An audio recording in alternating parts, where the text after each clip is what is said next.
Thank you very much indeed, and it is a genuine great honour for me to chair this session of David's memorial service. I'm going to do one story about David, and then I'm going to do something serious. And the story I want to tell you is that we were in David Berry's car driving to Heathrow to go to Cornell for one of the first FOAD meetings.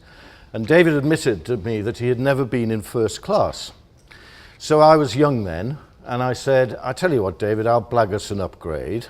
And the deal was, if I blagged us an upgrade, he would buy a very expensive bottle of wine at Smith & Wollensky's, where we were eating steak that evening.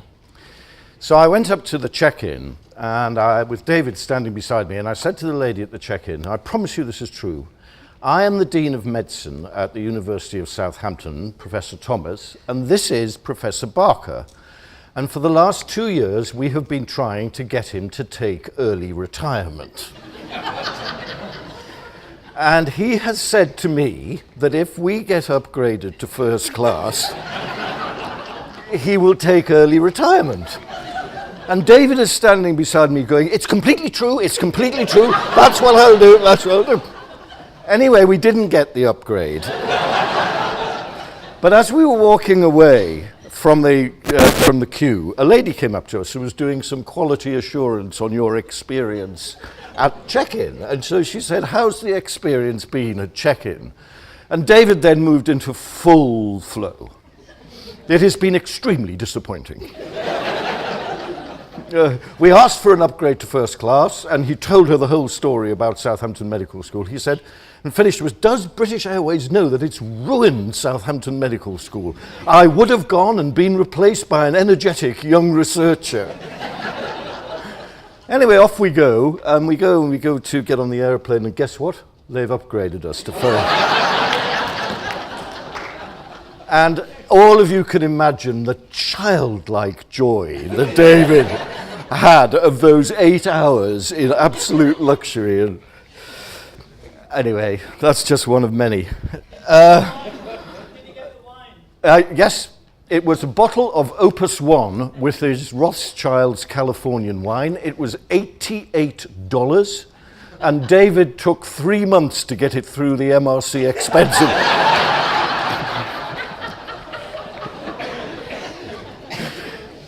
It's always been part of the debate about David's work as to whether, to use the Kuhnian phrase, he actually created a paradigm shift.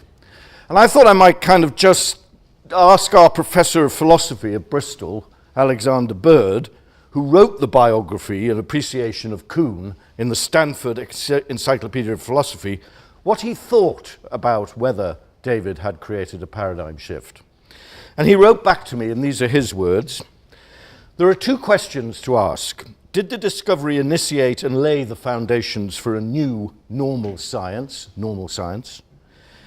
Did the discovery of fetal programming open up new areas of research and pose new questions for researchers, especially questions that couldn't have been posed beforehand? And did it actually, through the work, identify new ways of thinking and imagining? In other words, new possibilities that now could be conceived of that wouldn't have been beforehand. And the second question was the discovery an idea revolutionary? Did the discovery encourage a new perspective on old questions? Are some old questions now easier to answer, or even given new, different answers? Best of all, and many of you this will resonate, did the new theory or idea provoke opposition and rejection because it did not fit with prior conditions, convictions, and ways of thinking? If the answer to question 1 is positive, then a new paradigm was created. And if the answer to question 1 and 2 is positive, then a paradigm shift occurred. Now, I asked 3 wise people what they thought about this. And their responses actually reflected the nature of the people rather than any deep intellectual thinking, I'd like you to know. Cyrus Cooper thought it should be left to posterity to decide. George Davy Smith, who wants me to report that he is devastated not to be here today but had a prior commitment, and who argued fiercely with David in the early 90s, felt that actually it had been proved after very deep consideration. And John Challis just said, yes, yes, yes. So let's go back to those questions. Did the discovery initiate and lay the foundations for a new normal science? And was the discovery and idea revolutionary? I would posit that the answer to question 1 and to question 2 is yes. So David actually initiated and made a paradigm shift in our understanding of the causation of common adult disease. And while it's fun to philosophically dance around this floor, the reality is that I don't think it is hyperbole to state that that is a towering scientific achievement. An achievement that in other disciplines and in other times and with other actors may well have been rewarded with a Nobel Prize. So we must acknowledge and celebrate that which is what we're doing today. The world should be grateful to David, and I have a strong suspicion that time will ensure that more and more importance is given to his work. My final thought actually, however, is for many of us here today. We should all be clear that we are incredibly privileged to be part of creating a new normal science.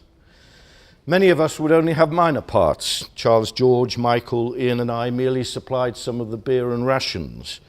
But we have been here when this happened.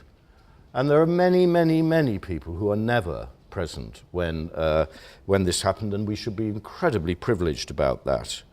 So we should not just celebrate today what David gave to the world, but we should actually also celebrate what David gave to us. My first job is to introduce the Young Investigator, the 2 winners of the awards for the Young Investigator, both of whom have been sitting in abject terror, can I tell you. The first investigator is Katerina Isidorczyk, who did this work in Marseille University, in INSERM in Marseille in France, but now works in Lausanne. And her title is going to be the Developmental Program of Endothelial Dysfunction in Preterm Infants, Implications of Oxidative Stress.